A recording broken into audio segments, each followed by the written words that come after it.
Most people that go on mission trips end up doing some kind of project, and ours was a project of called BAM, Business as Mission, which is a little bit different. These churches in Honduras, 2 churches that we worked with, wanted to increase their attendance by business professionals, and they wanted their parishioners, I guess, what do you call them, members, to invite people from work to come. So that was our job, is to make a business seminar for them in 2 places. So Neil and I put this together. We had one about making goals. If any of you are familiar with the SMART goal process, S-M-A-R-T, specific, measurable, achievable, realistic, and timely.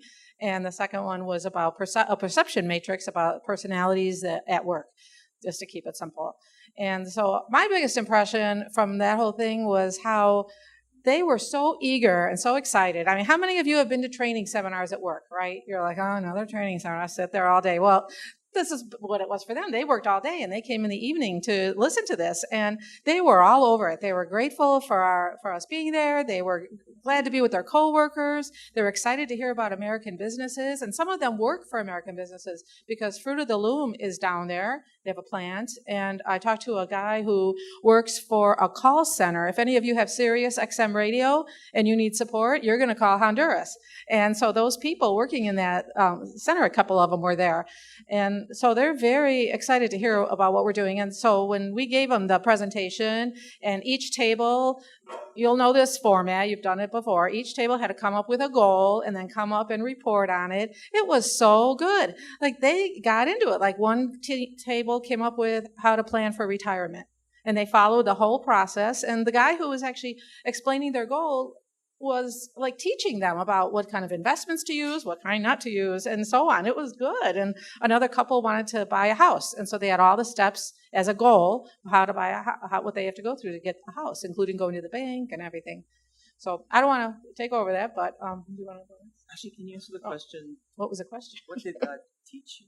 Oh, what did it teach me? Yeah. That gratitude, that appreciation for what we already have, and that I would never think that would make a mission trip, but it's something I lived with all the time, these kind of seminars. And so that was something that they craved and enjoyed, and really appreciated us coming there. So for me, it's an eye-opening experience to be able to provide this type of leadership for them and have them be so grateful for it. In the language barrier, I just want to add that they were about 80% bilingual, I guess, and but our translators were just great. They could like translate so fast, back and forth, Spanish to English or English to Spanish. So.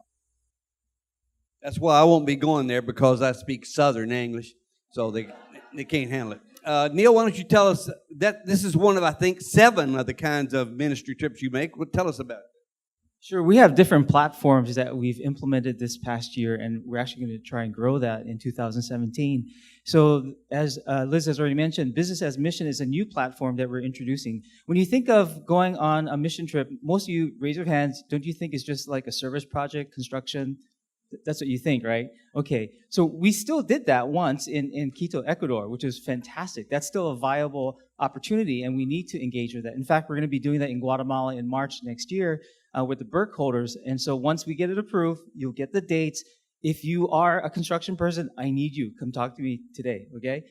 Now, Business as Mission. A lot of you have skills in the business realm. Either you own a business or you work for one, right? I see Doug right here. I see Mike right there. 2 people already that I've worked with, okay? Now, there's so many things around the globe that we take for granted that we know and others don't. And so when we went to Honduras, the thing about creating goals, so simple for all of us. We know how to do that, right? They had never heard of this tool before ever. And it actually changed their mindset and gave them something to implement to use in their personal life as well as in the business realm. See, in most places that are in countries like South America, they're 20 years behind us.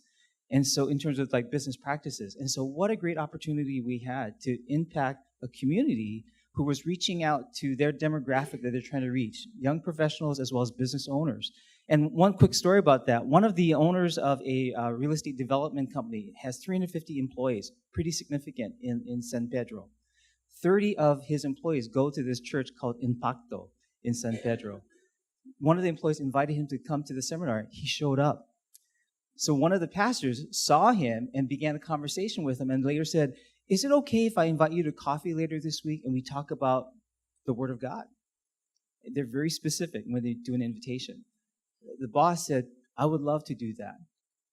And so I can't wait to hear the story of what happens because of that new relationship. That because we went to go to grow, God opened up an opportunity for the gospel message to be heard. And so let's see what he does with that. Okay, that's one platform. Second platform is construction.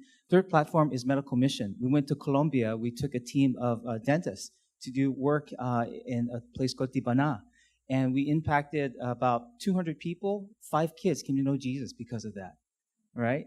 So another platform that we're working on that we haven't created yet is in creative arts, photography, dance, music. If that's a passion of yours, come talk to me. We need to set something up. Okay? Another opportunity that we have is leadership development. There's many partners that we work with that have Christian leaders, but they need help. We just came back from Haiti working with the Muncels. And so they had a whole team of Haitians who knew a little English. And so we went with our bad